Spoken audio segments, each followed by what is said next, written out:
Եվ անդրադառնանք հենց ակցիային, արդյոք ուղղորդում տեսնում եք եւ ինչու հենց հիմա, երբ ձեր նախագահի պաշտոնավարման ժամկետը համարյա ավարտվում է, ինչու են հենց այս պահին հիշել ակտիվացել հենց այս թեմայի շրջանակում։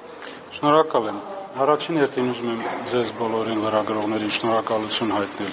օբյեկտիվ լուսաբանելու համար, դա մեզ համար շատ կարևոր է, որ մեր հասարակությունը ճշմարտությունը իմանա վերջապես։ Ինչ վերաբերում է ուղղորդված է, թե չէ, երևի ակցիայի կազմակերպիչներից պետք է հարցնեք, որովհետև իրենք, ինչպես ես նշեցի, բազմաթիվ հնարավորություններ են ունեցել իմ հետ հանդիպելու, մենք քննարկել ենք բոլոր հարցերը, իրենք առաջարկել են հասարակական կազմակերպություն ստեղծել, որում մենք օգնել ենք, խնդրել են, որ մենք իրանց լիազորենք, որպեսզի իրանք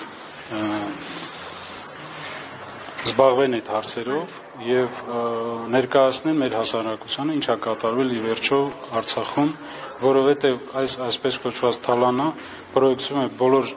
արցախցիների վրա, մի խումբ մարդիկ օգտվել են այս ամեն ինչից, բայց արցախցիները այսօր կրում են այդ պատասխանատվությունը բոլորի համար։ Սա ճշմարտություն։ Ինչ թալանի մասին է խոսքը, պարոն Շահրամանյան, այդ ներդրումային ֆոնդում որքան գումար կա այս պահին, ինչու է սառեցվել եւ ովքեր են ձեր ասած այդ մի խումբ մարդիկ, որոնք օգտվել են այդ այսպես կոչված թալանից։ Ներդրումային հիմնադրամը տեղափոխվելուց հետո չի գործում։ Այս ամեն ինչը խոսքը գնում է Արցախում տեղի ունեցած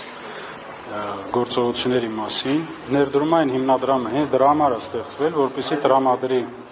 գումարներ, ներդրումներ իրականացնելու համար։ Հիմա բոլորին մեղադրում են թալանի մեջ, բայց դա պետք է ստանա իրավական գնահատական։ Ձեզ էլ է մեղադրում ուղիղ։ Ինձ մոտ եկած այդ մարդիկ որևիցե մեղադրանք իմ ուղղությամբ չեն հնչեցրել եւ նաեւ օգտվելով այս հարցից, որ դուք տվել եք,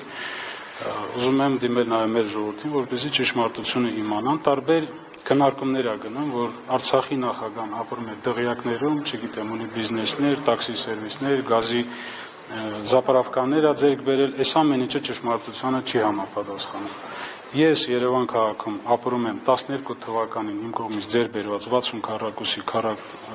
մետրանոց, 2 սենյականոց բնակարանում իմ 5 հոգանոց ընտանիքով։ Դրանից ավել ես բան չունեմ։ Ի վերջո ովքեր են այդ թալանչիներով այդ թալաները։ 48 անուն ընտանիքներ են օգտվել եւ կլանների մասին են խոսում, ասում են հատուկ կլաններ են դրանից օգտվել, ինչ կլաններ են ակնարկում նրանք։ Այս ամեն ինչը շարժումները եւ հաշվի առնելով նաեւ մեր տեղահանումից հետո նման շարժումների